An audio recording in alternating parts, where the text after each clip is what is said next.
La retata scattò quasi 11 anni fa con 10 arresti. Era il 2007. L'operazione denominata Dolce Vita suscitò tanto clamore.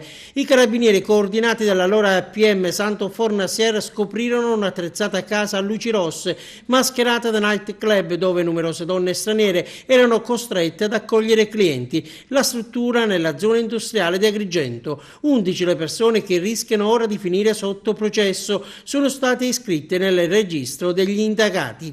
Per tutti l'accusa è di favoreggiamento dell'immigrazione clandestina ed esercizio della prostituzione. Gli indagati, secondo l'accusa, avrebbero procacciato le rumene pagando loro il viaggio e promettendo facili guadagni. Per l'ingresso in Italia avrebbero attestato falsamente l'ospitalità per altri motivi, ma una volta arrivate nel bel paese le donne, sempre secondo quanto sostiene l'accusa, sarebbero state destinate ad altro, a prostituirsi nella night La Dolce Vita.